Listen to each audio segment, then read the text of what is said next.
Boa noite. Obrigada por vocês estarem aqui. Meu nome é Karina Mesquita, eu sou fisioterapeuta, especialista e mestre na reabilitação do assoalho pélvico pela Unifesp. Hoje eu faço parte da equipe chamada CONTROL, que é o Centro de Controle das Disfunções Urinárias e da Evacuação. E hoje eu vou falar um pouquinho sobre a atuação da fisioterapia nas disfunções urinárias e da evacuação.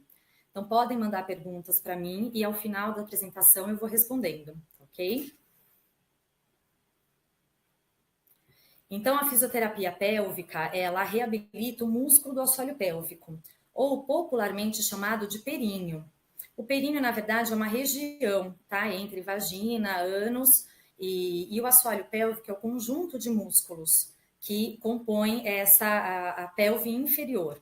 Então, a gente tem as delimitações da sínfise púbica, que é o comecinho ali do quadril, ela vai até o cóccix, que é o finalzinho ali da coluna, e os dois ossinhos da onde a gente senta. Então, ele fecha toda essa pelve inferior. Do homem e da mulher, são os mesmos músculos. Então, o mesmo músculo que tem no homem é o mesmo músculo que tem na mulher. E ele tem funções muito importantes, como continência urinária, então ele segura a urina lá na bexiga, assim como a continência fecal e os flatos. Ele ajuda também na defecação. Então, tão importante a contração desse músculo é o relaxamento dele também. Então, a gente precisa fazer a contração, mas o relaxamento do músculo também é bem importante. Esse músculo, né, esse conjunto de músculo, esse conjunto de ligamentos, eles sustentam todos os órgãos pélvicos. Então, vagina, o ânus, o útero, tá? Tudo que compõe ali os órgãos pélvicos é o assoalho pélvico que segura ele, que sustenta. Então, ele tem uma função bem importante nisso. Ele também atua nas atividades sexuais. Ele auxilia também, lá durante o parto, na expulsão do feto.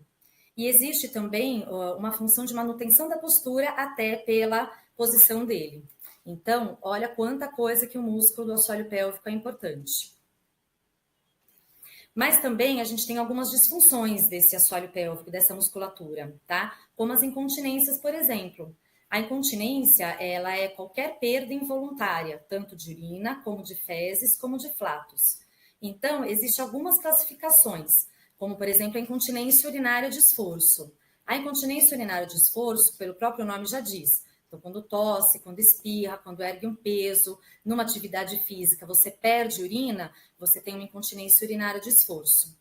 A incontinência urinária de urgência, a urgência significa quando você tem uma forte vontade e repentina de urinar, que você tem que sair correndo.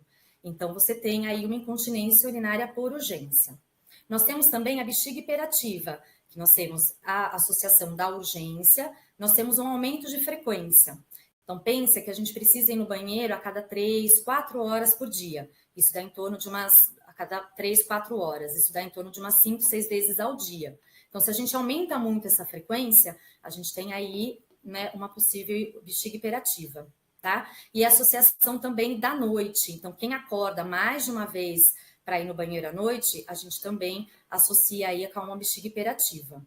Fora isso, a gente tem a perda fecal, que pode ser só aquela borrinha na roupa íntima, ou ela pode ser de conteúdo fecal mesmo, tá? Ou então a incontinência anal, que é a incontinência de flatos.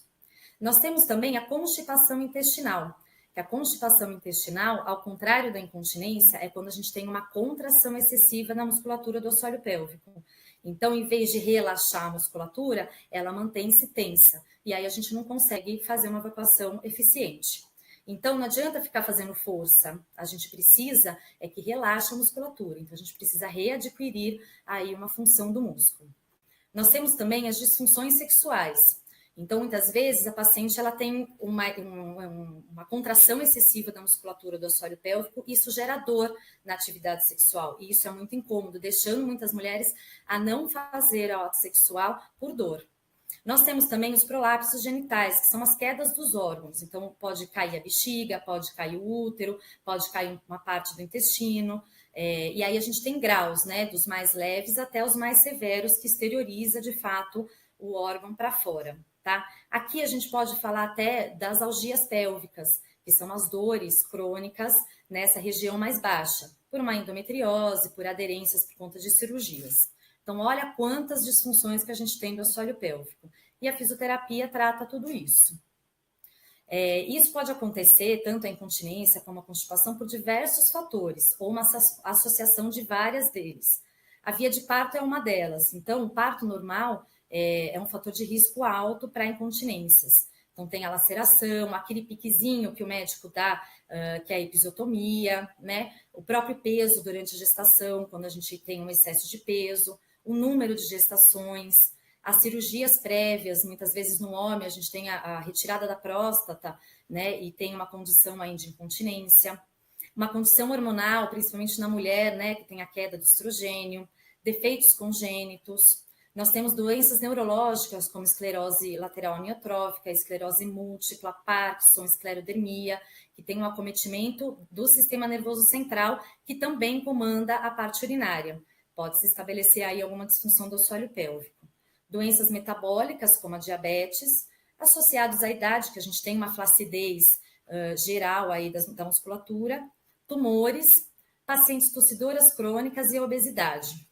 Então, tem vários fatores ou associação de vários deles. Rapidamente, olha, cerca de 18% dos adultos apresentam uma incontinência fecal. No idoso, isso aumenta para 32%.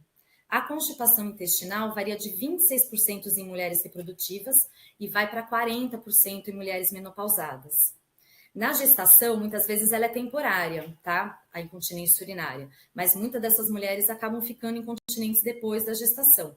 Então, no início da gestação varia entre 17% e 25% e ao final vai de 36% a 67%. A incontinência urinária, ela comete cerca de 11,8% em homens e 26,2% em mulheres. Então, eu estou dizendo tudo isso porque você não está sozinho. Se você tem algum sintoma, algum sinal disso, saiba que tem muito mais gente também passando por isso. Então, se você apresenta algum sinal ou sintoma desses que eu falei, primeiro você procura um médico especialista. Pode ser urologista, pode ser uroginecologista, pode ser o próprio ginecologista, coloprocto, pode ser o gastro, tá? Ele vai fazer a avaliação dele, ele vai realizar os exames específicos se houver necessidade. E ele traça um plano de tratamento. Ou pode ser conservador, onde entra os medicamentos e a fisioterapia, ou ele tem que fazer alguma correção cirúrgica. Então, a partir de 2002, a Sociedade Internacional de Continência, que a gente chama de ICS, ela valida a fisioterapia como tratamento de primeira escolha para incontinência. Então, é um tratamento validado, é um tratamento que tem uma taxa de melhora e sucesso muito grande, e então vale a pena a gente investir nisso. Então, a atuação da fisioterapia, qual que é a indicação, né? Qualquer tipo de alteração de função do músculo, daquelas que a gente falou anteriormente, então uma fraqueza do músculo ou um excesso de contração, pontos de tensão que gera constipação, que gera dor no ato sexual. No pré e pós-parto, que a gente prepara esse períneo tanto para o parto como para depois do parto ou durante toda a gestação, ou lesões neurológicas centrais. Quando a fisioterapia não é indicada, tá? Quando a gente tem uma infecção urinária ou uma infecção do intestino, ela é temporária. A gente trata a causa, trata a infecção e volta a fazer a fisioterapia, tá?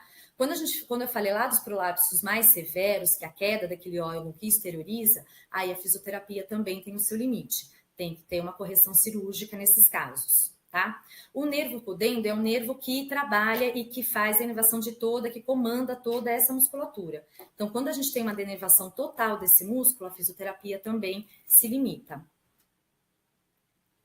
Então, quando esse paciente vem para a fisioterapia, ele vem encaminhado do médico e a fisioterapia tem que fazer uma avaliação, tá? Então, a avaliação do músculo do assoalho pélvico também é importante na avaliação da fisioterapia.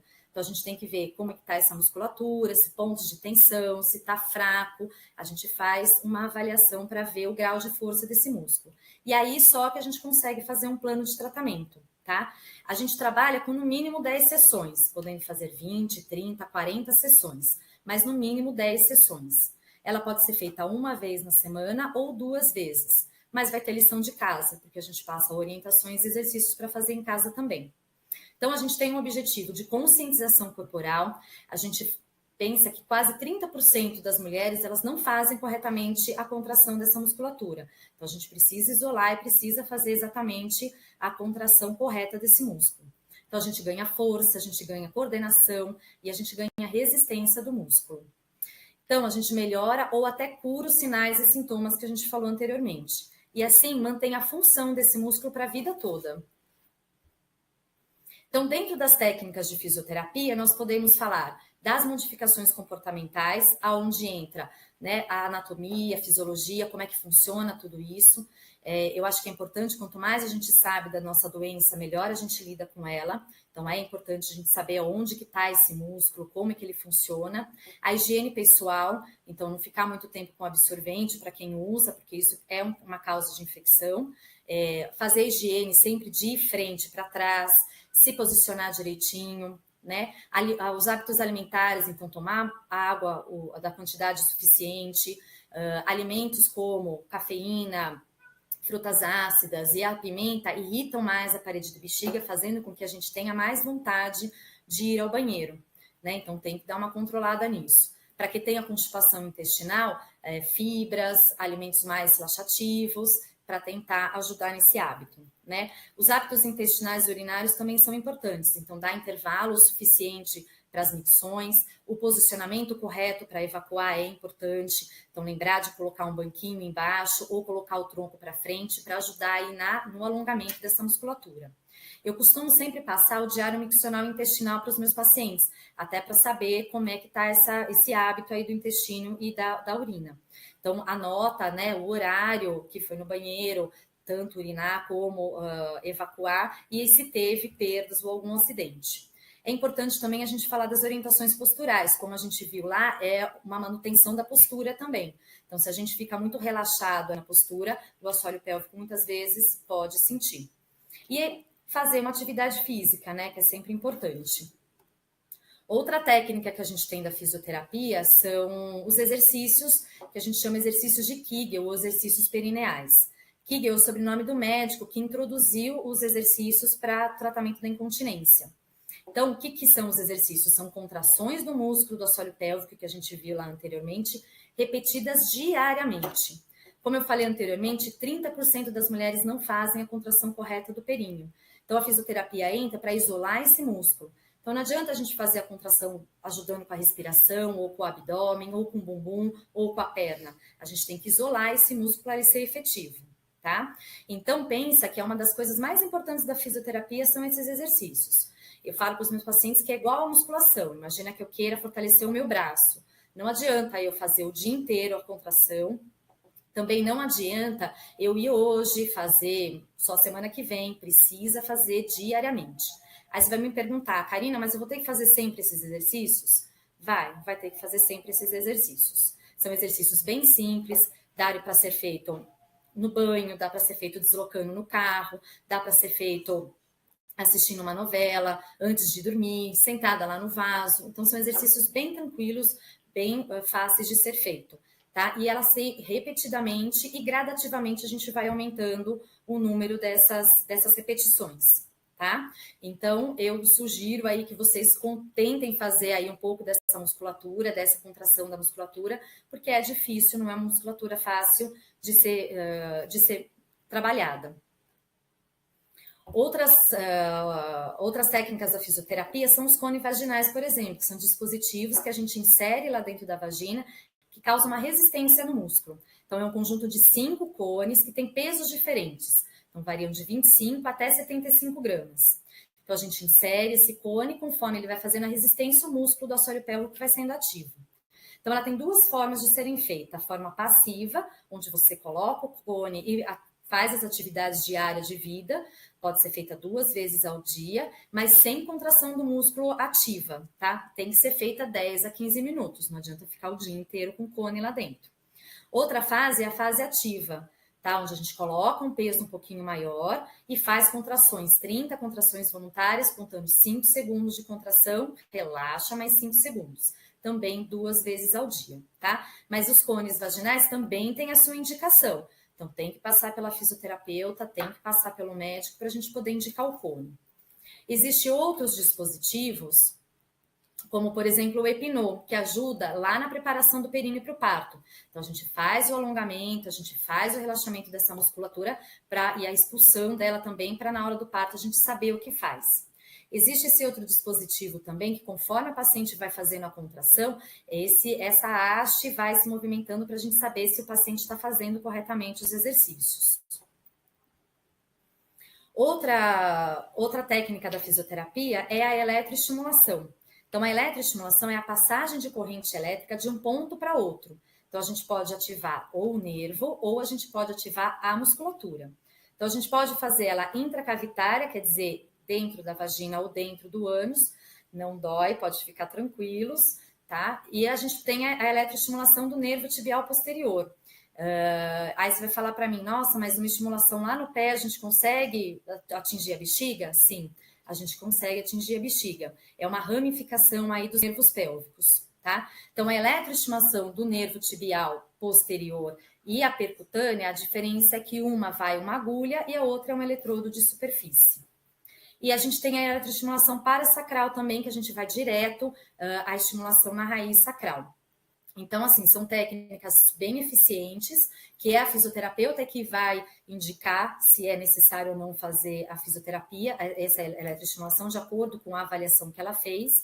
E a gente entra aqui também que é uma eletroestimulação, é a neuromodulação sacral, que eu vou explicar para vocês um pouquinho mais na frente. Nós temos também o biofeedback, que o biofeedback é um processo que utiliza instrumentos para detectar, ela mensura e ela amplifica a resposta da contração do músculo do assoalho pélvico. Então, o que acontece? É um balãozinho que a gente insere ou na vagina ou no ânus, e conforme o paciente vai fazendo as contrações, essa pressão é gerada e amplificada através de uma tela de computador ou então num gráfico luminoso, né? Então, a gente consegue visualizar tanto a contração como o relaxamento desse músculo. Então, tanto o fisioterapeuta como o paciente consegue visualizar. Então, é interessante porque a gente sabe se ele está fazendo ou não a contração correta desse músculo. Então, ela tem o objetivo de adquirir ou readquirir o controle desse músculo. Falando um pouco de neuromodulação sacral, é a terceira linha de opção de tratamento, na verdade. Então, quando a medicação não funcionou, quando a fisioterapia também não foi tão eficiente, a gente pode falar aí da neuromodulação. Então, ela é uma opção de tratamento para urgências, para bexiga hiperativa, para retenção urinária não obstrutiva, incontinência fecal, constipação intestinal e também as dores pélvicas crônicas. Então, consiste numa implantação cirúrgica de um eletrodo direto lá na raiz sacral, que fica ali próximo do sacro, e a gente estimula o nervo pudendo. E esse eletrodo é ligado a um gerador.